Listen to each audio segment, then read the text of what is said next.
So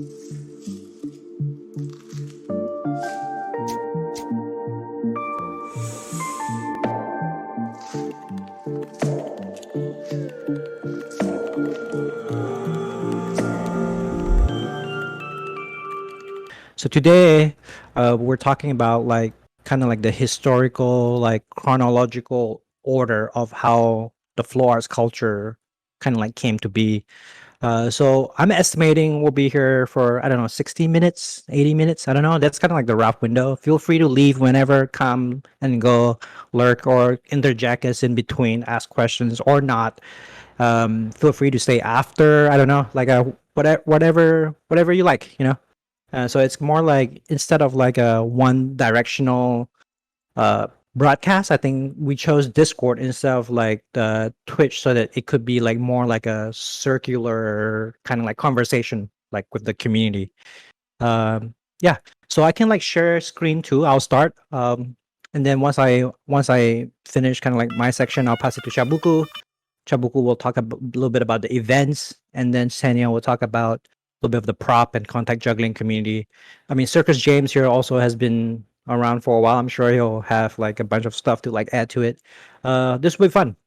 And so, like, yeah, to start off, I think just and all this is just all based on my own like research and experience. It may not be like 100% accurate, but I have spent like a big part of my life like fully invested in this like culture and history.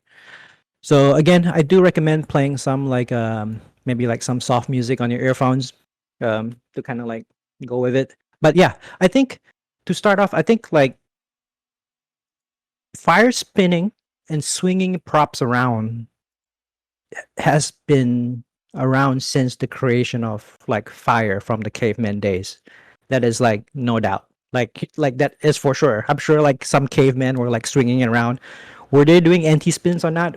Like I don't know. Maybe they did. You know, but maybe they didn't have any way to like document it in a way. So I think it's definitely has been around since like ages ago. But let's fast forward. Let's fast forward to like 1947, I think, like 1947. Yeah, let's fast forward 1947. So 1947, what happened in 1947? Let me share like my screen here. Let me see here 1 second. That was a good year. That is a good year. I think the war was like around that time, right? Oh, then maybe it Like wasn't so good. like so The 1947. war ended in 1945. Okay, so Ah, it was so like right past yeah. things were looking Okay. up. Yeah, So World War II ended in 1944. okay, so a little bit past that. Just it was a good year. 47 was tight then, right? 47 was tight. So, anyways, this guy in the picture, his name's Art Jennings, and there was like an organization called like the Brotherhood of Magic, and there were like a bunch of like magicians that were like established like around that time or even before. But Art Jennings was like one of the members that is part of like um that organization, but he was more of a juggler. And in 1947, during like one of the Brotherhood of Magician conventions, he wanted to build like its own subgroup, which is a juggling association. So he was the founder of like the juggling association. And so when he broke out, they were discussed with some other founding members. They were discussing what to name the organization. In the beginning, they were gonna call it American Juggling Association, but then at that time, there was no Europe Association or any association at all. It was just wasn't much out there, and so they decided to call it the International Juggling Association so that it could be more inclusive around the world. And so that started exactly 74 years ago. Like, and it became what we know as the IJA, which is the oldest juggling convention running in the world. And usually it happens in the United States. It moves around. And from what I know, in the 80s and 90s, it got to a population like attendance of like 1,000 or more. Like people from Europe were coming, and it was like kind of like the center of like juggling. And then after that, the EJA started, the European Juggling Association, which was helped started by the IJA in 19 like maybe 30 years later, 1980s or something, because EJC is around like 40 something, 40 years old anyways. And so that's kind of like the juggling, like kind of like history, right? In the United States. And then let me see if I can find the next picture here. Like like and then yeah, then there was like after that there was Michael Motion. Michael Motion, I think, is kind of like, for me, I considered him one of the core founders of like flow arts, before even flow arts, because Michael Motion was like kind of like in the 80s, and he was like the guy that popularized like multi-ball contact juggling, the one that I'm doing in my hand, and also like one Wasn't ball he like a literally David Bowie? yeah. He was David Mhm. Bowie's hands in Labyrinth, Yeah, like so not yeah, in the even looking. labyrinth, yeah, in the labyrinth, David Bowie's hands were Michael Motion, like Michael Motion's hand. And Michael Motion, like basically is he used to go he went to school with Penn and Teller, which is I'm gonna pull up the face. Penn Penn and Teller, like the big guy, like the magician, like this this dude. He went to school with this guy, and they had they had like a street show together. And then the other guy, Penn Gillette, I think his name, went Mhm. magic, and Michael Motion went juggling. But Michael Motion was like kind of like a very creative artist, because he popularized like one ball, like contact juggling, multi ball, and he was the first person that I know, like documented on the internet, to research S staffs, like the staffs like that look like an S, and he like researched the triangle, the cone, like all of like a lot of like founding like prop principles of like our time. Like he's like one of the biggest deal in modern contemporary juggling, like in the 80s. And then here comes 1986, right? 1986 was also a good year because Ah, 86 is a great year. because Man. 1980 and Michael Motion was also the director of the first Circus Soleil show, Mystere, in Vegas. Like, and we did interview Steven Ragatz, who's part of Circus Soleil for 26 or 20 years. I can't remember. That was Michael Motion's kind of like generation that got into like Circus Soleil. Anyways, 1986. Um, this guy Larry Harvey built like a man on the beach in San Francisco. He burned it. 500 people showed up. Next year, 1,000. Next year, 2,000. And he got so big they got kicked to the desert. And that's what we know as today Burning Man, right? So Burning Man started in 1986 in San Francisco, moved to Reno, and it's kind of like and most people I think in the room here knows what Burning Man is. And so 1986 Burning Man started. So like a lot of people like do all kinds of stuff at Burning Man. They like in the beginning I think there was like explosives and guns and just mayhem. People died because they get run over by cars while they're sleeping in their tent and stuff. And over time it became more structured as you see now. This is the city. It's like at a horseshoe bend, and there's like these streets in between. And so a lot of like I think like the early 90s rave culture, glow sticking culture that was kind of like prominent, touched base a little bit with like fire spinning. Like, and I know Arashi is in here. I don't know if he's listening. Um he usually has some insight on that because he Yeah, I'm knows. here. Oh, there you go. Yeah. You wanna add a little bit on this one, Arashi? Because Well, Arashi, if you guys gosh, I don't don't even know where to start then. you can talk like I would say, yeah, I would say Michael Motion and all of that were definitely an influence in the larger world culture. And then there were small areas of people that were doing things with other kinds of props. yeah. And I think in the mid 90s, there were not many there were no nationally touring artists doing fire. There was just very small pockets of people, mostly in Australia. I would say the birth, if you want to talk about specifically fire dancing or poi and staff Hmm. specific stuff, that really started in New Zealand and Australia at Bush Doofs. And at that point, it was still very much based on, you see the juggling flower pictures of like dudes in the 40s that were spinning like Indian clubs and stuff like that.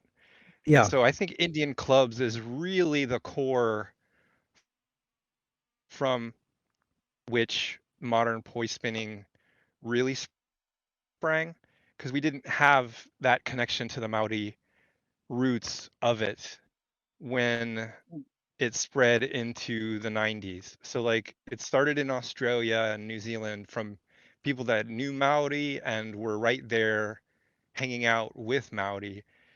In fact, I've even spoken way back in the day on Homopoi to a guy from New Zealand named his name was Taniwa, I guess is probably closer to how they would say it. In he was Maori, and his grandfather was one of the first guys who started performing fire staff for tourists and stuff. So I feel like if anybody's our granddad, it's that guy. And people started spinning poi as a direct influence from those people in New Zealand. And then it came over through people traveling, and it was mostly like backpackers and people like us are like people that were like us now, but they were like one in a million back then because there was no culture for burners. There was no fire Yeah. circus. There was no spinning. It was There just was one in a like no million. there was no internet to convey the interest as well. So like people were Yeah. just like by themselves. And so So, like I mean, yeah. and I'll try to keep the rest of it short, but there was Mhm. definitely, there were like two groups that I would call the very core people who took that small seed of fire dancing and actually turned it into a show and started performing with it. And there was like a group called Magmavox, and there was the group that I was fortunate enough to be involved with was Tantien. And those two groups were the first people who took that seed and brought it into a show and actually started doing like really big shows. Like we were doing EDC and um, Rabbit in the Moon, Madonna. There was like really big names that these these few people were performing with, and all of these, all of their friends and all the people that we were touring with when we were traveling around the country, we were traveling and meeting and hanging out with all of our circus friends and DJ friends, and we were doing shows, and we would go out and do shows out in the woods, and you could really like trace each lineage from those seeds. And there was actually even a book, if anyone's interested, called Freaks and Fire. And it was not completely researched, but it's got a lot of the core people that were involved in that spreading of the initial seeds. And from there, I think, those people, like there were some folks, some circuses on the East Coast, and they all started doing shows, and you could actually see the spread like wildfire come from each one of those individual small circuses, and it just blew up so fast. And yeah, I don't mean I could go on forever, but that's what I would call like the 90s kind of encapsulated. By the time 98 hit was when the real Madonna, Rabbit in the Moon, when the big shows were happening. And that's also when Home of Poi really took off. And so Home of Poi became the internet connection. And there were definitely like myself, Tani Hua, Bill, definitely Glass and Blue Cat, and there was people that were more advanced at that point that really started an open source mentality to it, and that's when the deeper tech that the circuses that were kind of sequestered in their own little corners of the world really started sharing all of that deeper tech. And then YouTube caught, and it took like that very beginner form of that stuff, and it grew and grew until finally the community caught up to what folks were doing in like 98 professionally on the shows. And so I'd say by like 2005 there were like a lot of people that had hit that level of dedication and time spent with it. Yeah, and I think what's interesting during that like pot that was like brewing at that time, I from what I know, I'm sure you're like part of that because you're like right before it even the terminology came to be. So there's all these fire spinners doing all these stuff around the country, whatever. And then there's like this group of people like coming up with this terminology called flow arts, which is from what I gathered is like Nick Woosley, I mean Alien John, probably you were in the conversation, Arashi, Prishna from Flow Toys, like Nick Woosley, and there's this like generational core group of like fire spinners that started like agreeing to use this term to kind of like convey what they were experiencing through fire dancing toy staffs and some, Absolutely. right? So I think that's Yeah, kind that started a one generation before those people you mentioned, actually. I would say, like when I first got to Homopoi in 98, and I saw people talking about tech, the deepest thing that I saw was 5-beat weave. And so I took it upon myself, and also Glass and Blue Cat. There were a bunch of names from back then that that you didn't even hear about anymore. There's Nyx and Roz. There was a core of people that were like coming up with all of that stuff, and I'd say that started in 98. Back in 98, we had all the tech that we have now, minus a few niche things like 1.5 weaves, and like there's a few things now that are niche tech that didn't exist then, but all of the core tech already existed. Cat eyes, atomics, like all the stuff. And I think the real naming convention started back in 98, really. you know And what I then was by the thinking. time those kids came around, you're talking more like 2002, 2005, really. You know what I was thinking right before I started the stream. I was thinking about this. It's like the documentation of this culture and all this is happening because there was like internet to be able to convey this information and document them down. So it became kind of like, okay, this is like the plat. And I was thinking like there probably is people that were beyond that time back, who knows when, hundreds of years, I don't know, 50 years, that were exploring these concepts, but that had no way to document it down Yeah. or to convey it. You know what I mean? Oh, yeah. I mean, I go on rants. Like you were saying, prehistoric times, we actually have rocks with that are rope with, a rock that's held by a rope that you spun to hunt. So we've been doing this for literally hundreds of thousands of years. And it's completely hubris to think that That they we just weren't came it up like just anti-spinning and yeah, doing totally, plane changes. totally, yeah, And totally. Like nunchucks, I mean, nunchucks were definitely a huge part of the Texas influence because I had been spinning nunchucks since I was a little kid, you yeah. know, and I think nunchucks were a huge influence on everything that came after as far as glow sticks, um, for Yeah, sure. and glow sticking culture too. Like glow sticking culture in like the mid '90s with the rave culture. Like people had glow sticks, start tying them a shoelace, like swing them around, and then these crossbleed of information kind of like bleed together from poi and nunchucks, raving, Burning Man. And by the way, Oh this yeah. picture that I'm showing right now is a picture of Burning Dan. Like this person is like really important to me and to like I think many people in the world. He's passed away. Like he is the core reason that I'm part of this community. Like, and this was in like 2009 when I entered the community. In 2007, I started like glow sticking, and then 2009 I met Dan, and then Dan is part of the people with Flow Toys are actually talking about the terminology. He was one of the core people, and and the next stop is fire drums. I think I want to talk about fire drums. 2000 started in 2004, Baker Beach. There was like a bunch of fire spinners. Technically, it was like the first fire flow festival started by Sky, and that was like the original, like I guess, hub.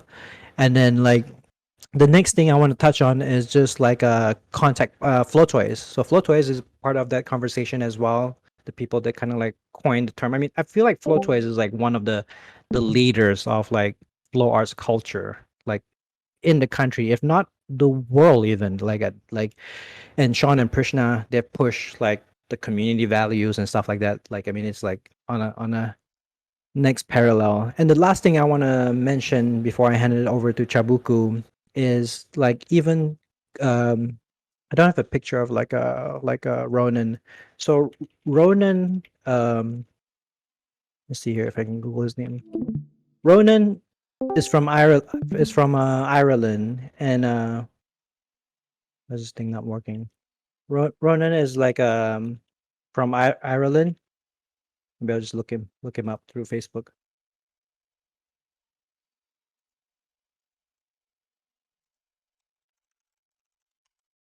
So Ronan is from Ireland. He used to like hang out with this guy Declan. So Declan is from Ireland too, and they were in Berlin. And Declan bought some stage balls and gave it to Ronan. And Ronan is part of the core people. What that was part of the conversation of like flow arts and stuff like that. He's like one of my like number one like poi like hero and teacher. Like I met Dan and then Alien John taught me poi, but I've learned like a lot from Ronan. And Ronan was the one that I actually the first person that explored like a contact poi, and then he brought it to fire drums in 2010, and there were like hundreds of people like at that workshop. Like I was like um standing like in front, like right there, like 5 feet away, and there were hundreds of people behind him. Like, and he was like sharing like the technique of how to even use contact point. Nobody has ever seen it before. It was like so cutting edge for its time. And then the last thing I want to like add before I hand over to Shabuku was in 2012, like the 2009 to 2012, like all this technique was kind of like blowing up. And in 2011, fire drums kind of like changed the format. They were like Fire Drums was a free festival. You buy $80 for a ticket and you get food for like 4 days straight. Like tickets were sold out in 2 minutes. You couldn't even get the tickets. And then like the last part is like when Burning Man sold out in 2011, it really like shifted like the culture. Like the bubble kind of like broke. It went from like a few festivals in the United States, flow festivals, to like 50 of them like every weekend. And but yeah, that's kind of like it for my part. Like this is kind of like the beginning and how it kind of like came all the way here. Chabuku, you want to take over and talk about like the events? Yeah, yeah. So you covered a lot of the stuff that I like kind of was thinking about. So like yeah, for me, like you know, fire drums, wildfire, or some of like the earliest like major like events like that were like community based essentially. And then 2008 we had campfire in Minnesota, so we had like the coasts, and then in the middle, and then after that like just sort of like a slow growth of all the different events. And I think the next one was Flame Festival, and these are I'm talking from as far as like FAI events. Flame Festival, then was which of course a lot of these like were acquired by the Flow Arts Institute eventually. So they have 1, 2, 3, 4, 5, 6, 7 events now. I think I'm sharing my screen. Am I still sharing? I'm not, am I? There we go. Let me get that up. This. Okay, cool. Yeah. So like so that was like the beginning of the events, and like around the time where like a lot of these events like started popping up, there wasn't like it was like when YouTube like came into being, you know, like I remember like the first like one of the very first like poi videos I saw was this like old super old video of Zan from you know way back in Remember this. 2006. You remember this? Yeah. So like you know, it was around that time that like yeah, there was a lot of people like doing this stuff. You know, it's like Arashi said, like people were doing this like for as long as you know, people that get into the community, they don't know that people have been doing this for hundreds, thousands of years or whatever, right? But like we look back and we're like we started in like the mid 2000s. I started in 2006 as you know juggling. Started learning poi in the winter of 2006, 2007, and like there was no like if I'm in Minnesota at the time. Like I knew like a few people that did it, but it's like where am I gonna get interesting things to like learn about it? Well, I gotta go to YouTube. This like new thing, YouTube, you know. And it wasn't until like YouTube kind of came on the scene that people like started like putting videos on, even if it's just stuff like you know with Zan and stuff. That you know like that people were even able to learn this stuff. Like when I came onto the scene around that time, like majority of people, like right nowadays, there's all these prop companies and stuff like that. But back in the day, like majority of people just made their stuff. You know, like I mean, juggling clubs. You buy juggling clubs. You buy juggling balls. You can go to the store. I went to a store and bought all mine. You know, locally. But like, if I wanted fire gear, where was I gonna get that? You know, and so you know.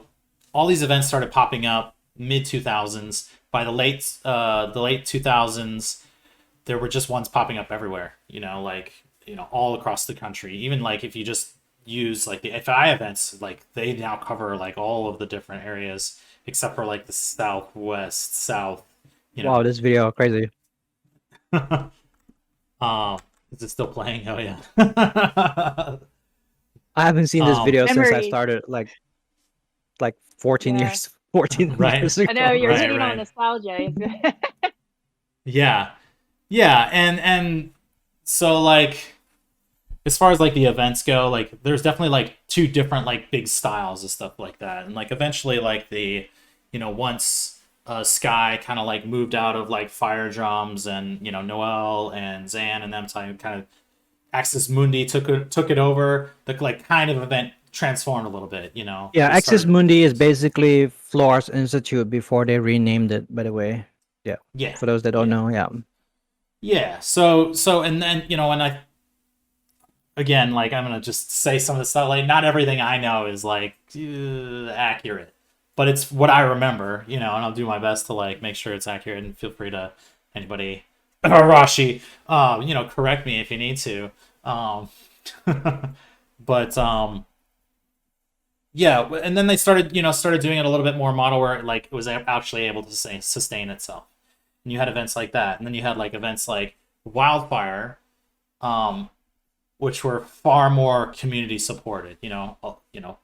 All of the events I've ever been to have been supported by volunteers. They wouldn't run without volunteers, essentially, which is why they're so cheap to run or to pay for tickets. I mean, not to run; it's expensive to run, but and started a lot of those. They started feeding people. They wanted everybody had to Campfire. Our first 3 events, we fed everybody. Wildfire, they always fed people. I don't even know. Do they still do that? Wildfire, do they still feed I people? haven't been in a long time, but the last Yeah, time I it's been was a there, while. the food was included still. Yeah. Yeah. They Yeah, like me too. these events, a lot of them are so run by volunteers.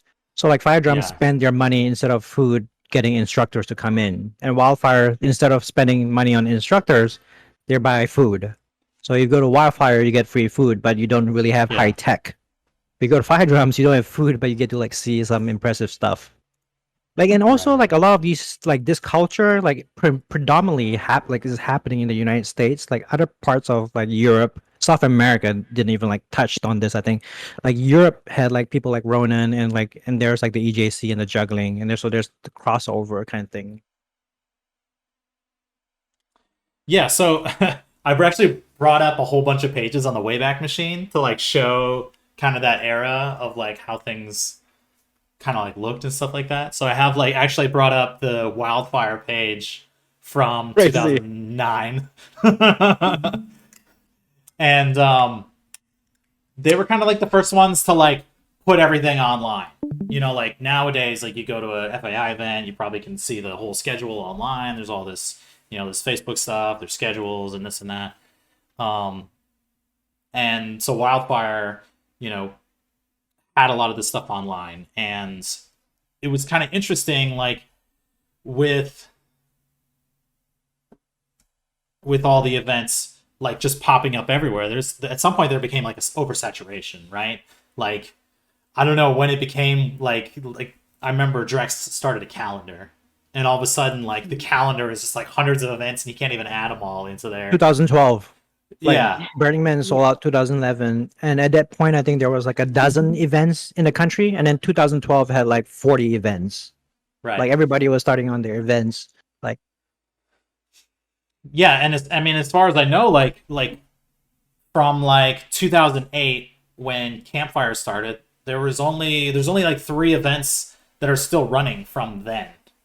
Like from that moment, maybe there's some of the play events kind of like transformed over the years to other events, but you know, like Fire Drums, Wildfire, Campfire started, and then like the years rolling afterwards, now we have lots and lots more. Like even just 2 years after Campfire started, you know, there's already 4 events that I knew of that's just started rolling around, you know. And see if I wonder if I brought up any other. So here I actually brought up like some of the old stuff. Like here's what Homopoi like looked like back in 2008. The Wayback Machine has older ones, but let's see. I remember seeing that website as a younger man. Yes, I don't think I brought up the oldest one. Here, let's see what we can find here. But and like, you know, in the States, like the only place that you could really get like you know, the right kind of Kevlar for this type of stuff is like, as far as, I mean, there were places you could order it if you like knew how to, but like general population, if you want to build stuff on your own, you're gonna order like wick from. They were using like Homopoi. asbestos and crap back then. Like, Oh man, like I you mean, know, the first a lot time of people. yeah. Yeah. I mean, it was that in that time, like you would see this type of stuff at like music events and that type of thing, and the only way to learn was to learn from somebody else, you know. And in like the early 2000s, like the only way to learn was to learn from somebody else, and you'd see people like at festivals with like stabs that are just like a t-shirt wrapped with wire around the end, you know. Like no safety whatsoever, like but then like, you know, as the community grew, you know, the need for like safety, the need for all that stuff started to grow along with it. But yeah, like a lot of the like online communities like started like really exploding in the mid 2000s. You know, Homopoi had their forums, like that was a big thing. People would like submit videos for their like big DVD thing or whatever, right? And I don't know how many of those they released, but the Circles of I Light, feel like- that's what it was called. I feel like for people that were like experiencing like that time, I feel like it felt special because like there weren't that many people doing it and a lot of people knew each other. So the relationships felt like kind of like tighter. And now it's like it's awesome that so many people are like have like access to it and there's so many people doing it. But it also feels like looser, the relationships. Yeah, and like one thing that like There's an between interesting like discussion about. go for it. Sorry, I was just going to interject that there's a interesting topic that doesn't get covered much, which is like the history of fire safety. That's a good point. That is very true. Yeah, does anybody know like the pioneers of anybody trying to come up with like the first fire safety league or some shit. I don't know. You know what I mean? Like, Yeah, oh yeah, we had like a homopoy there was was a Christian poi. Like, I know the history of fire safety when it comes to theaters. So when fire arts started moving towards theaters, it's sort of a direct relation to that because yeah. I was because actually a big part of establishing guidelines nationally for fire safety. So I have a pretty good thumb on how all that evolved, but that's sort of a whole nother topic. But I just wanted to you inspired me to mention that. I feel like there should be a part 2 of tonight where you just tell us a lot of stuff. I would totally join in for that. Yeah. I know I've heard some things from you, but I know there's a lot that I haven't heard that I would be interested in, just with the details. Yeah. So, like a lot of the like what I know obviously is more modern history and you know, stemming from mid 2000s through now. And one thing that I always found interesting was that, you know, during that time, like when I would like run into people that were like circus people or they were performers and stuff like that, and they would have like a good amount of like stuff that they would share. Most of it was like pretty basic to like what we would think about now. But then they would always like hold back, like I've got my tricks, my like proprietary tricks that I don't share with anybody secret they're sauce. like they're my the secret sauce. And we always like, at least in like the communities that I ran in, we always saw that as like a sort of like an old school way of thinking, you know. Whereas like the way of the future for us was like this like open source sharing of information, you know, where we're the only way for us to like learn new stuff is to share that stuff with each other. And as I share what I know with you and you realize, oh, well, I already know something like that, but it actually goes like this. You start to like boil it all down to like those principles and defining characteristics of all the various like moves and arts and stuff like that. And between like YouTube and starting to do events, like there became this like explosion of general knowledge, you know, not that like, you know, like Arashi would say like, oh, people are like anti-spinning like way back in the day. Like that's true, but it wasn't like available knowledge for everybody. It was like you had to know the right person or you had to like kind of, you know, this and that, etc. And that's kind of like where, you know, like things came out of, you know, so as far as like the overall like flow art stuff. And like, you know, one of the other things I wanted to like kind of chat about was like some of the like companies that you would like get stuff from, like you know, you know, there was always Homopoi. Everybody knew Homopoi. You get everything. You get your everybody get their fans from Homopoi. Everybody get their poi from Homopoi. But in the U.S., in the U.S. there were like several companies that made like the flower sticks, and like I would go to like you'd go to like a juggling shop in like the early 2000s, and you'd see your clubs, you'd see your diabolo, you'd see, you know, your rings, this and that. You might see some contact balls. And then eventually, like, there's this company in the U.S. at least called Mystic Toys that made the Zunipoi, and would like travel around selling these to all these like various toy stores around the country. I actually worked for them because they were based out of St. Paul for a little while. And again, it was just an idea somebody had. They found it from somebody else. They decided they could capitalize on it. You know, Mystic Toys isn't around anymore. I had to search for like these images, but I assume my browser is still sharing. Is that true, or did I break that? Yeah. You got it. Okay. Also, I I just want to remember like seeing Mystic Zunipoi in a mall once. I was like, okay, we made it. Yes. also I Yes, just want to it's- like thank everybody for being here, you know, because like sometimes these things I like it's so like you don't really know if it's like interesting. It's like subjective to each person or if they're curious enough and part of the like because I read some IJA stuff and because they're 70 something years old, I don't go all the way in. So like I don't know, like but yeah, thanks for being here, everybody. You're welcome. Yeah, I appreciate everyone coming in, and it's fun to like be able to share some of this knowledge and share some of the like stuff, you know, thoughts and feelings I've had about all this Mhm. like history and stuff. And of course learn some new stuff through everybody here as well. But yeah, like once you were able to like see the Zuni Poi in like a store. I remember like when I moved to North Carolina where I am right now, Mystic Toys had closed down for years, and I still like went to like a corner of this like random toy store. And there was like a set of Zuni Poi like tucked away in a corner, all dusty and weird. And but yeah, so trying to go through some of the stuff I other. Yeah, it's interesting, like the growth of the community, like the organic growth, whether it was like through, YouTube, people started sharing stuff. Like when I started learning, like I knew people around me that knew stuff. I knew Mr. Fun. He would hold workshops to like build your own fire toys and stuff like that. And there were a handful of fire spinners. There was a fire troop, etc. But for the most part, they all kind of like did the same stuff. Did your like 3B, your windmill, your this and that over and over and over again.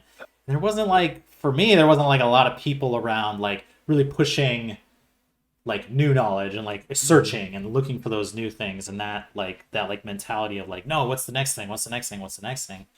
Also, I feel like traditionally, like flow arts was like toy staff hoops, and juggling were like club balls rings. And then over time, flow arts kind of like expanded to like more like fans, like all kinds of stuff now is like kind of like Yes. Because people included. started juggling poi, and now people are doing Yeah. contact shit with like clubs and doing way more like kind of club swinging. Totally.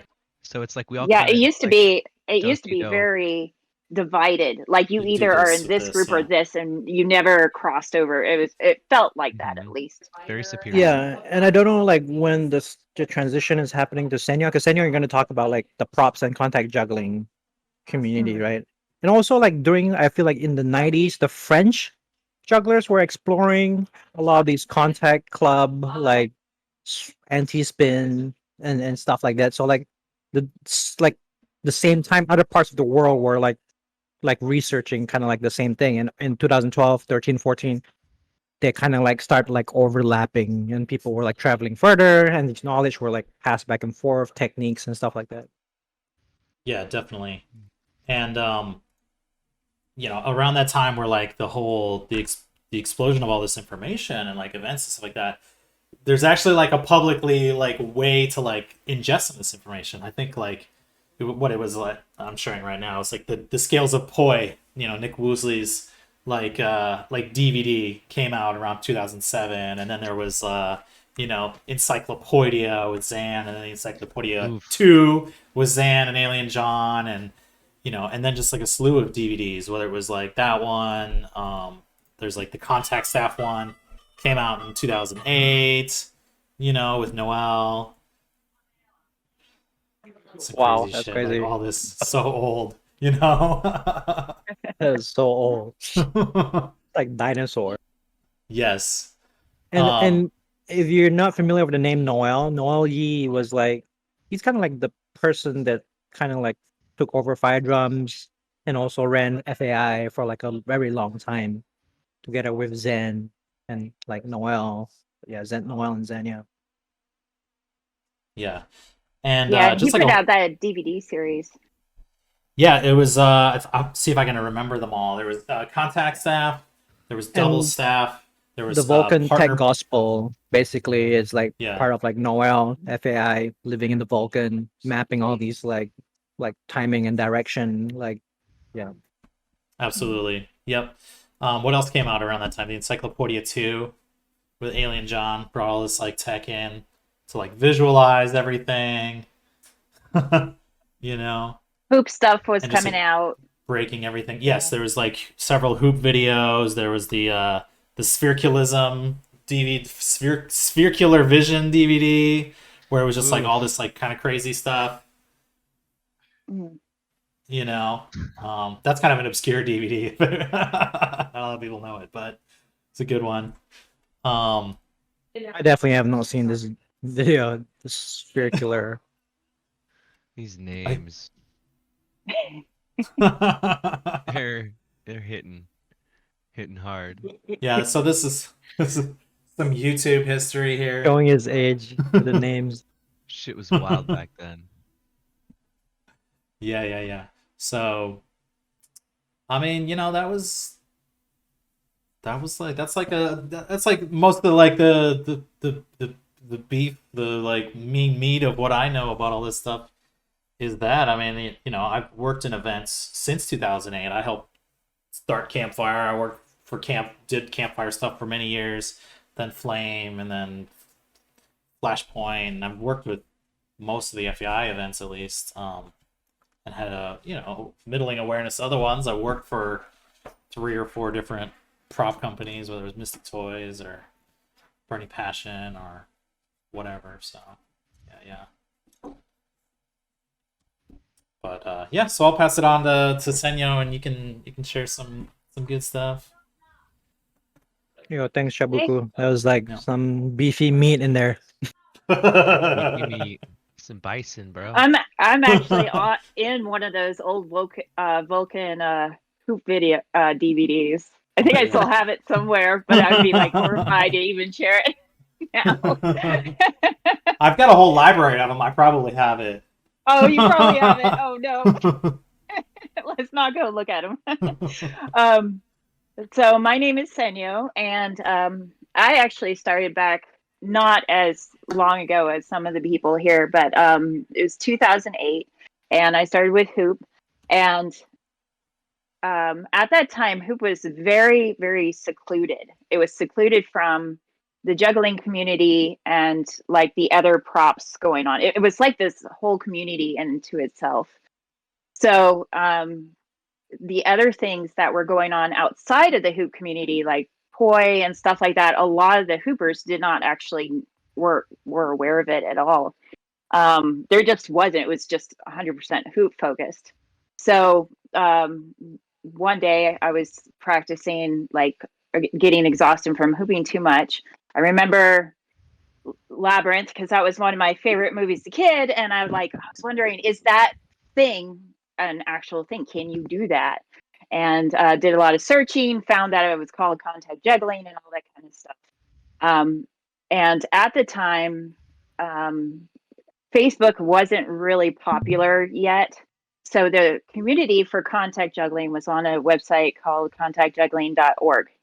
And that was a super solid, encouraging community.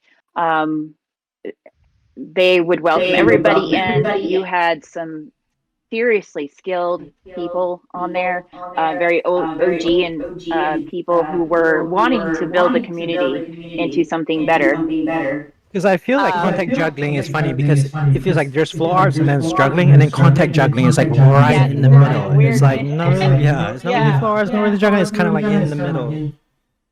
Glass And so wrote one the little- first book on yeah. contact juggling, and he was a big part of the naming group that we were talking about earlier on Homopoi. That's the same Glass. Yes, exactly. And speaking of, like, when Michael Motion was starting to do his thing with like Labyrinth and all that kind of stuff, there were other people contact juggling, not that many. But there was this guy who was well known for juggling, like bounce juggling and stuff. His name is Tony Duncan, and he still performs some. He lives in Virginia, but he's toured the world and all. But he used to start contact juggling just on his own, and he told me the story about at the time that Michael Motion was becoming popular with contact juggling with a pier ball. Tony Duncan had already been playing around with the rolls and stuff, and he said that when he would do it at the juggling club, he would be given such a hard time. They would be like, "Why are you doing that? You're not supposed to roll. It's not a thing," And then Michael Motion started becoming popular, and then he kind of felt like, because that was Michael Motion's things, he didn't want to overstep on him. So he started doing it with bounce juggling balls and stayed away from like acrylics and stuff for a good long time. Interesting. But Tony Duncan actually did a tour of Japan and influenced all of Japan contact juggling at the time. So if you look back at their multi-ball, they're so fast and that's largely influenced by Tony Duncan, who also is a very Wow, fast that's multicolor. crazy. I didn't So know that's that. where What their the fuck? seed came from. So, anyways, back, I think I became a part of the contact juggling community on the .org around, it was late 2008, early 2009. The community was super strong. We were all about bringing other people in and stuff, but and we had a lot of people busking at the time.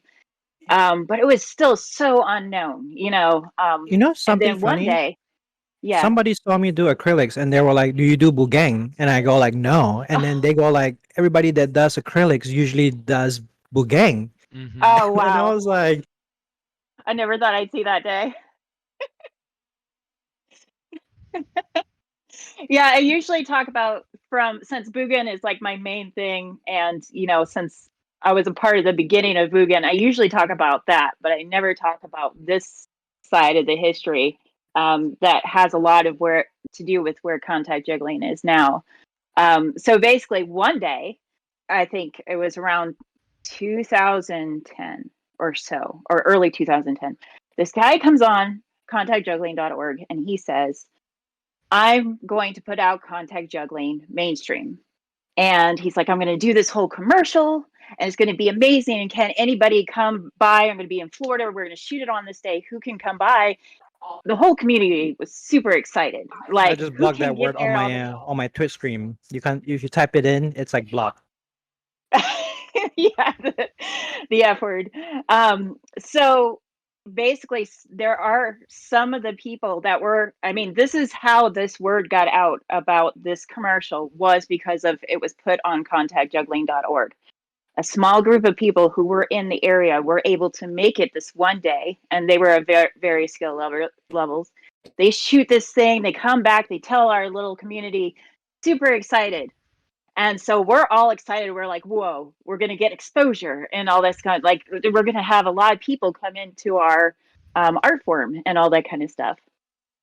And then the day of the commercial was released. And immediately it went from excitement to a little bit of horror. And the reason why is, as you know, fushigi became popular for a while. And fushigi is actually the name means mysterious in Japanese. I don't know. I'm thinking they decided to put it out as their tagline was the Fushigi magic gravity ball. So the whole issue with this was that they marketed it as magic, as a trick. Not that it was skill. Even the box that you buy it in there's the hands and it's actually gravitating above the hands, just floating there. So it gave the impression across America, because this was the same company that was basically an infomercial company that was the same that put out the singing fish back in the day and stuff like that. Jesus. Singing fish. What's the singing fish? Oh, Marvin. Oh my god, you don't know the singing fish, If Marvin. I could Billy Bass interject Mouse. right now, yeah, Big Mouth Billy Bass was a Yes, Christmas that's item it. craze from the 90s. Yes. It was right around the time where motion sensors and infrared sensors started to become really inexpensive, and they put them in fucking everything. Wave your hand by a trash can, your trash can fucking opens. Do this, do that, do that. It was supposed to be like a fish that was on a wall on a plaque, like, oh, I got a 10-pounder or something. But the fucking thing, you'd walk by it and it's like it was plastic and its tail would move and its head would move and Yeah. it would just sing these songs. There's like, take me to the river, do do do do do do do. Oh, take yeah. me. And That's what it would everybody had one. It's all like old every household had classical one. rock. It had like 3 songs on it, and it was just god awful. And Yep. I feel And it was triggered this, now just hearing about it. So I'm gonna go on mute yeah. and take a breath.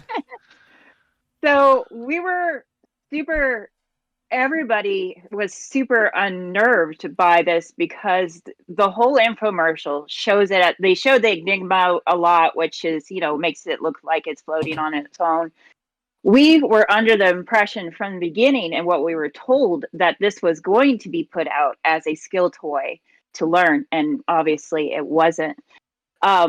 Not only that, one of the biggest mistakes they made, they took all the orders, they got it ready to go, and it was a clear acrylic. At the time, they did not have that metal center yet. So they were about to send a super magnifying glass to kids all over the world. About to. They were literally What? on the verge. Like, they had all the orders, it was about to go out. We noticed it as a community and flooded them with stop, because even though we were horrified by this, the fact that this was about to burn down houses was a whole nother thing. You know, And they tested something it and realized funny? it immediately. I visited Malaysia like a couple years ago, and I Yeah. went to like this casino, and this guy was there performing, and then he came off stage, and I go like, "Dude, you're like the fushigi guy." It was Kenny, the contact juggler from Florida, and he's like Yeah. forever known as the fushigi guy because his face was Yes. like the main guy. Like, And he got pretty much blacklisted a lot too from That the common sucks. juggling community, because he 100% was out there promoting it every which way, and he just it wasn't. Mhm. It caused drama. So the Fushigi then realized, wait a second, all the orders got put on hold because they couldn't send those, lawsuits left or right. So they came out with the metal center, and put that out instead. So what they did, because they noticed how upset we were and how we were not, they thought we were going to be over the moon and said we were upset. So they sent all those original Fushigi balls to us. So this that I have back here, that's in my stream You room. have a clear fushigi? Oh These shit! were Are original you selling those? Fushigis. And you can't tell, they're just acrylic. But it's Made still, probably like, same wow. company probably that makes all the other acrylics. is it any good? Like, are there impurities or bubbles in it, or is it like a No, good acrylic? they are regular acrylics. I believe that they were getting it from the same company. It's all the same company that was making all the acrylics. Fucking So power of just marketing. because, so they're perfectly good regular acrylics. So even then, it would have been like okay, but then things started to happen that made it worse. People were buying fushigi in droves and then returning them, upset because it didn't work. I had a It friend who became, worked at a Toys R Us, and they said they would sell them out, and then a week later they all got returned. yes, and that was happening all over America. The disappointment, and because it was seen as such a cheap gimmick, performers left and right that made their living started losing their gigs, because all of a sudden it wasn't contact juggling, this magical thing. It was this stupid kids trick toy, and nobody wanted that at their Christmas party, and their super fancy corporate event. They didn't want to be laughed at. So it was very strange to watch. Here we are, we love this beautiful art form, this is our passion, all of a sudden it's destroyed and laughed at. So if you talk to any contact jugglers that are still around now from those days, that's why it's called the F word. And the name is like, the prop that shall not be named, because it was such a dark time. There are serious contact jugglers that were amazing that quit completely, and it still makes me sad that it made them quit and they've never touched it again. They completely disappeared because they went from being able to pay rent to lose everything, and the buskers that did stay out there were laughed at. They were like, oh, you do that kids thing. That was what it became for a long time. So for about a year, the contactjuggling.org community was very dark because it was just negativity and hardship, and it felt like it was destroyed. Out of that, obviously some good things happened. We did get some good contact jugglers that found our community, cared enough to learn about what it really was, and have stuck around still to this day. One of the guys that we that was in the original commercial that you see his image, not Kenny, but another one that Corey Oliver still is now one of the main people that helps run contact juggling like on Facebook and is in here sometimes too. So it was like an awkward time for him. It's really interesting to talk to him who was in the commercial, and he was still kind of he was still learning at the time, and then his face exploded with it and he got known for it, and then awkwardness, you know, for a long time, but he stuck it out and he still shows up and is part of our community. So yeah, I kind of wanted to just mainly talk about that story. We never thought at that time that we would get to a time now. It felt like it lasted forever. That now, obviously, we've grown past it. Some people remember it's like, oh, that thing, that ball, whatever. If if I find Fujigi balls at discount store, I buy them because they're so cheap and you can use them to teach workshops or just They're not like it doesn't matter bad. what happens. Yeah, yeah, they work.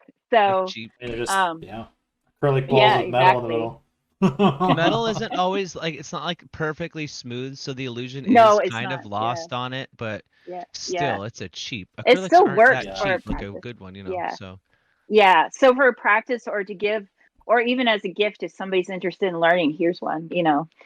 So drop now, it. obviously, yeah. Now, obviously, things have changed and, you know, kind of recovered. But yeah, that was a wild time to live through. And then that company that was doing Fushigi, you know, there's the whole amazing lice that caused issues for poi. Um, there's been some talks. We heard some rumors that they were talking about taking Mugen and exploding, and we're like, no. But it's just interesting. This was kind of a unique experience where a prop was special to a community, exploded in the general public, and turned into a joke, and to get to the other side, and then to have it affect so many people. So it's basically, I just wanted to share that is a part of our history that was within the, you know, it was around 2010, 2011 that happened, and then it healed from there. But you still see the feels from it now to this day. For sure. It fizzled out, I think, during like the peak of the Yeah. trend. Like if you have any prop, the public would be like, "Oh yeah, Fushigi, hey Fushigi," and then over Yeah. time Yeah. now, like people be like, what's that called again?" Yes. They can't remember anymore, like that word. Yeah. Yeah. And at the And we time, don't one remind thing, them. yeah, one thing that was good that happened was that it did trigger the community once to kind of stand up and put more information and more videos out. Like we kind of all decided that the best thing we could do is put out as much information as we could, so that if Fushigi kids come along, maybe we could grab them, pull them over into our community. And it did work some, and to try to inject positivity into something that became a joke. So obviously, one of the main people you still see doing a lot of contact juggling is Dawn, and she shows up. Dawn Daydreams. She was very affected by that whole time. Lost a lot of money too, but she was full-time performer at that time, and it's neat that she's still a part of it and pushing it forward even to this day. So that was my main thing. And then of course, if anybody's ever interested in like Bugen and that history and being part of that growth, then I tend to talk about that a lot on my stream, and feel free to ask questions anytime too. But yeah, that was my main thing. It's interesting that like evolution of props themselves. Like when I think back about like poi, for example, like when I first started poi, all I knew was like a thin string with like a bag on the end, maybe probably a tail. That was the Zuni poi. And then it became like the new thing, you like use socks. And it was like the sock poi was like, you can do so much more with sock poi and this and that. And then eventually it was like the like contact poi and this and that. Just like even like just like the evolution of a prop itself is kind of interesting, you know, like. Yeah, and then Oh, I did go to Europe in 2013, 15, and 17, and EJC is like prevalent, and like there is small collection of people that identify with the flow arts in Europe, but like a big part is like they're like jugglers, they're circus. Techniques definitely shared, but different communities. And then I went down to South America in 2014. Like this guy who was training in Europe came back to like Brazil or Argentina, and he was like, "What is this thing called flow arts?" Like they have like because South America, I feel like the information that South America gets it's like connected to Europe because of the migration and the like language. And so there a lot of information go back and forth. They know people in the schools, and then North America is like isolated by itself. And then flow arts with the power of like internet is like sprinkle all across the world. And now we see it more and more and with Twitch and all these different broadcasts like there it's just like fascinating to see like the different labels and what people identify with and the overlap and then like you know Yeah, I yeah, always it's remember. crazy. I remember that when I was like traveling in Central America in 2008. Like, you'd go like to the center of town where people were like selling stuff, and there'd always be people juggling, and there was, in Spanish there wasn't like at that time. There was just you're just all malabaristas. Like Totally. you're Yeah, just in you're like all South just juggling. America. Yeah, There's it's no more in like South America is distinction. juggling. There's not a lot of poi, but it's like juggling. And South America, I Yeah. feel like it's very street.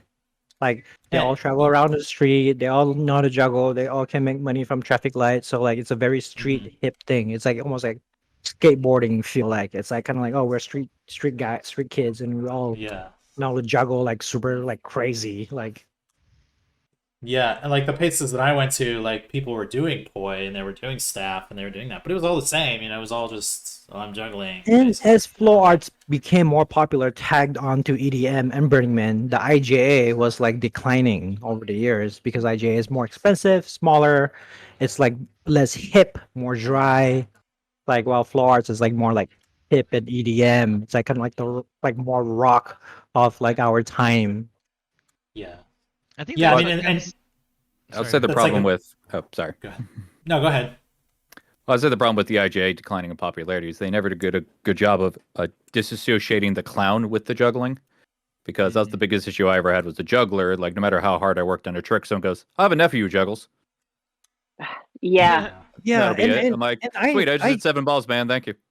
IJA is also like it's 75 years old. Like it's a very big ship to like steer its culture from like There's what people know about it, and I don't other know. It's like organizations that are around that age had that same problem with bringing in new blood because they don't adapt with the times. Like I have friends who are involved in the SCA, which is Society of Creative Anachronisms. You think anyone who's a history person who likes combat would fight for it. But you have people who haven't changed the way they behave socially for 40, 50 years. So new people roll and they're like, well, what a bunch of assholes. And then just go somewhere else. Mhm. And I feel because I remember getting those IJA magazines and being involved in the community a little bit, but I just kept getting called like a child. And I'm like, I don't like any of this. Like, I love Renegade Ouch. juggling in Santa Cruz. Like, I'm from there. But those guys, like, you think I annoyed them every fucking time I went to buy stuff from them. Like, it's your job to sell this stuff, man. Like, That's interesting. I- That I concept really of like having it connected to like clowning is kind of interesting. The only like yeah, because I think like I like the only other the other person that like tried to like move that away from it was almost like too serious about it, like the numbers juggling, like Jason Garfield and that type of thing, where it's I'm not a fucking clown. the best thing that ever happened to juggling from a history standpoint, in my opinion, was W.C. Fields. Because he made juggling fun for the audience. It's and it started entirely by accident because I can talk about history now. W.C. Fields is probably one of the most famous, or at least well-known, vaudeville actors outside of Buster Keaton and those gentlemen. But they were more predominantly silent films. He was a vaudeville turn of the 20th century, and this whole thing started with he was doing a vaudeville act. Someone was better than him who went before him, so he just got shithoused and then just insulted, made the audience laugh, fucked around. And I think that idea is you don't just see a person, because I always describe juggling in some regards. It's like the powerlifting of circus arts. Like, okay, that's neat. All right. Like, it's just sort of, when you're doing stuff that's not heavily dance oriented or involved with music, it's just a guy with things in the air or a girl with things in the air. And that's another one of my biggest concerns with juggling as an art form as a whole. It's all forms of, I feel like the majority of circus arts, especially flow toys, which lead into more dance and musically things, you can tell a story. Like your 2, 3, or 5 minute act is a story. Like burlesque can do that, dance can do that, music can do that, even without words or even. But juggling is just, hey, I got stuff in the air, and when you try to get too artsy with it, people, you sort of get treated like the Cirque du Soleil. Oh, look at this hoity-toity asshole, fucking just playing with balls in a bodysuit. But then if you go too technical, you get your Jason Garfields, and you get those people who are like, we get it, you're doing a counter rhythm sync with a side swap of this, like, just crack a joke, man. You're getting. So it's like there was never this medium ground, and I enjoyed it. From Santa Cruz, we had I think it was the Flying Chamovsky brothers. I can't quite remember their name, but they were just more or less just like a group of clowns and buffoons, but not like clowning in the sense of the circus. But people just enjoyed watching them, and that was, I think, when juggling got too technical, it sort of lost its soul as a performance art. Because I was that way when I started juggling. I was trying to do technical tricks, 9-ball, 10-ball, never really crack jokes, just stern, serious. And I'm like, man, I would hate watching me. And then that's where I changed from being a juggler to a performer. Like, I do juggling arts, but my goal is to entertain more so than it is to be good at what I do. And one of my best juggling acts, I didn't even juggle. I just, did 3-ball manipulation, kind of, but it wasn't really juggling. And that's why I feel flow toys and contact juggling, in particular, do a really good job of being object manipulation, but you can, much like forms of interpretive dance, you can invoke an emotion much easier or better than you can with just juggling. There's only one juggling act I've ever seen that actually told a story, and it was brilliant, and I don't think anyone can ever do it the way this guy did it. And it was just, the whole concept was he was a janitor cleaning, and he would just stooge his way or Mr. Bean his way into just juggling stuff by accident. The classic getting stuck up on a ladder. I think he had to change light bulbs and he kept dropping them, and he was like, and it just, everything sort of turned into a juggling act, like trying to sweep and balance it and do all this other stuff. It was brilliant. It was like pure almost. It was just the idea of just the idiots Occam razors. What's the simplest way to do something? But in doing it, it became more and more complicated. And then everyone knows the Michael Motion's triangle, which I still believe is one of the best juggling routines I've ever seen, stage-wise, sound-wise. But it's just those, when you go too much those ways, you become the Jason Garfields, or you become the too artsy Cirque du Soleil, and then you get kind of lost. That's why Fushigi actually helped my career a lot when it came out, because I was street performing a lot. And I would get smart-ass teenagers, because when you wear a striped shirt, people just assume you're a mime, even if you're not wearing makeup. So people just talk shit and just expect I wouldn't be able to say anything because I'm a mime. And I got the constant, oh, can you say anything? Are you a mime? I'm like, what do you think? And they go, yeah. I'm like, are you fucking kidding me? Like, what are we doing right now? And Yeah, they would always go, are you doing Fushigi? I went, oh no, I'm doing contact juggling. And they're like, what's the difference? And like, one's a product, the other one's an art form. And they're like, Yes. what? Like, but I would always do easy jumps for people to follow, because I would say, rhythm gymnastics. And they're like, yeah, you got the ribbons, the float, the ball, and you have soccer players who manipulate balls. And they're like, yeah. I'm like, it's like that, just refined differently. And so I always felt, and so the Fushigi allowed for the conversation to start. And because of that, my street performing, just because everyone would just go, any smart ass down the street would be like, oh, the ball does all the work. I'm like, you say the thing, do you say the same thing about yours, sir? Just immediate getting a quib gets an audience on your side. And then they ask a question, and then boom, you got them. You can have a rapport with them. I think the biggest problem, with the Fushigi thing was just the tagline, the magical gravity ball. Because when I saw that commercial, I'm like, oh, it's that thing I do.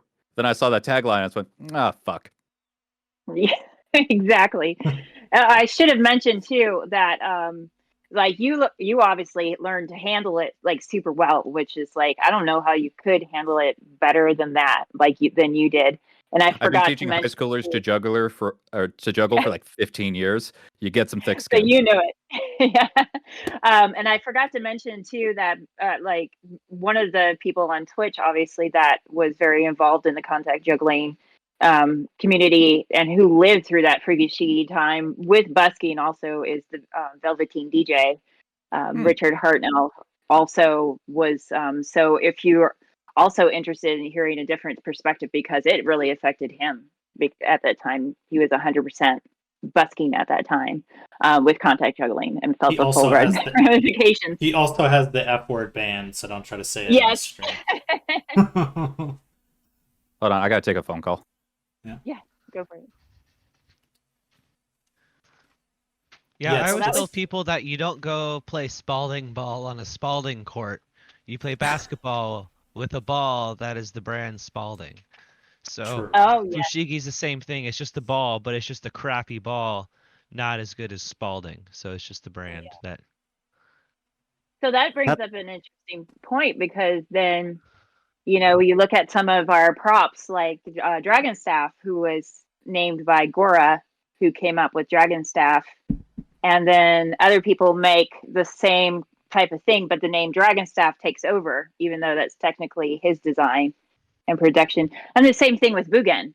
Bugen is an S staff, but Dai came up with his design, and that name took over completely, which he did not expect at the time.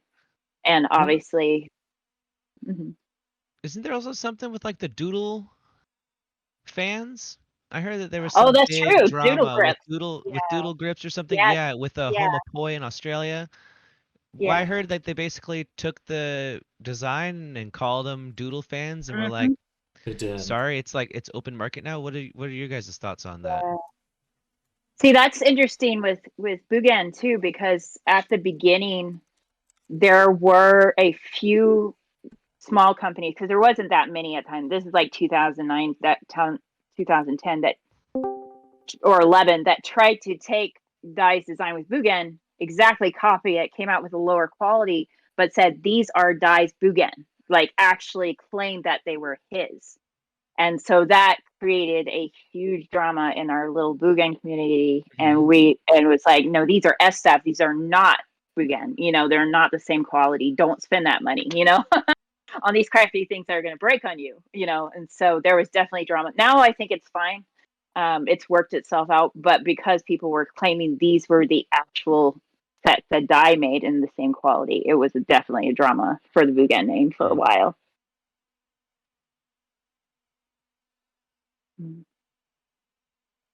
That's interesting, yeah.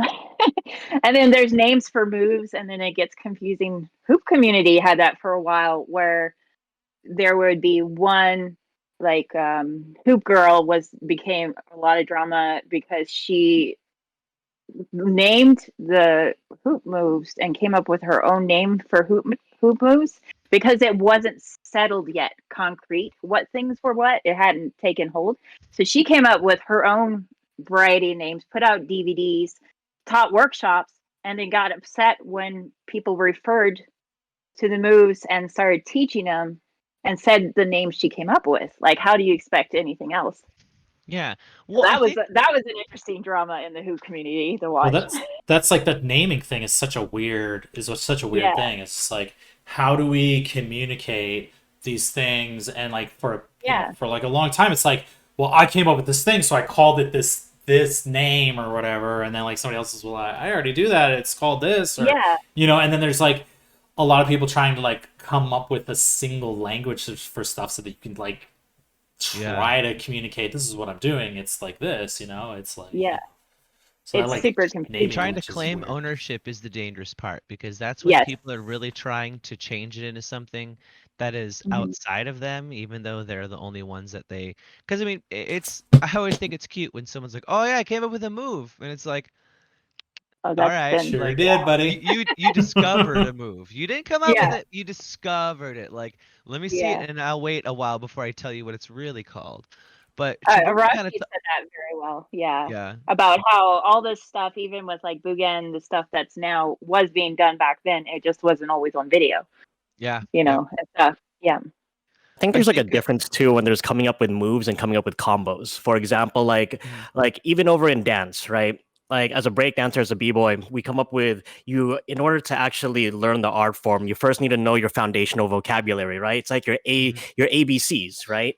And then after you learn your ABCs, then after that you can start to come up with words, and after words you can come up with sentences. Same thing too over with within the juggling community or just the flow arts community in general. So like I think like for example, you could have people who come up with like specific combos, like, oh, I came up with this combo that's specific to my style. But to actually say that it's an actual move that's dependent upon an actual person, I think would be is somewhat flawed. Mm-hmm. Yeah.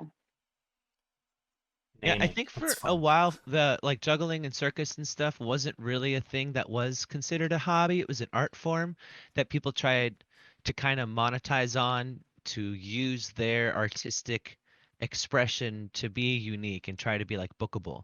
And then after a while, a long while, nobody really gave a shit about arts because they stopped caring and hiring people.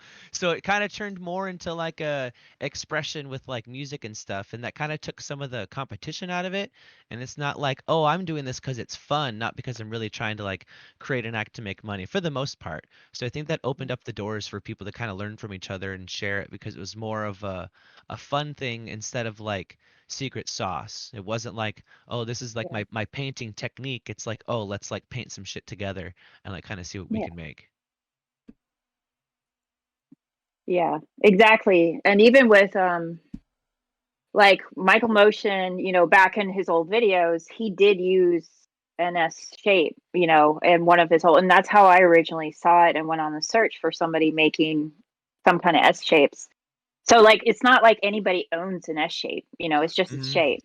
And it's just that Dai's design happened to be of good quality and very practical to travel with and all that kind of stuff, and came out a little bit better. But it's interesting because Michael Motion was on record as saying, you know, because Michael Motion, he doesn't even like the name contact juggling. He has gone on record that he didn't want it to be called contact juggling from the beginning. He preferred object manipulation or something like that. So he has his own opinion. He did get asked one time, "What do you think about Bugen?" He said it's difficult. I was like, what? So that made no sense to me. But he seems to have softened up a lot in recent years. He's come to some juggling conventions, but he got known for having a little hard edge for a while, just because he gave so much of himself, you know, Yeah. and then it is like you can imagine how he poured himself into all this art, and then to see people take it and do other things. And a lot of people, like I first saw S curves, S staff from him, not from Bugen because it wasn't out yet. You know, it wasn't a thing yet. But you know that's how you get inspired. And when Dai made Bugen for the first time, it wasn't off of Michael Motion. He thinks he probably did see Michael Motion's act at one time, but at the time he was making all different shapes, and one just happened to be an S. And he connected to that and started. He never planned to sell them. He just started playing with them himself, and then people wanted to buy it. Dope.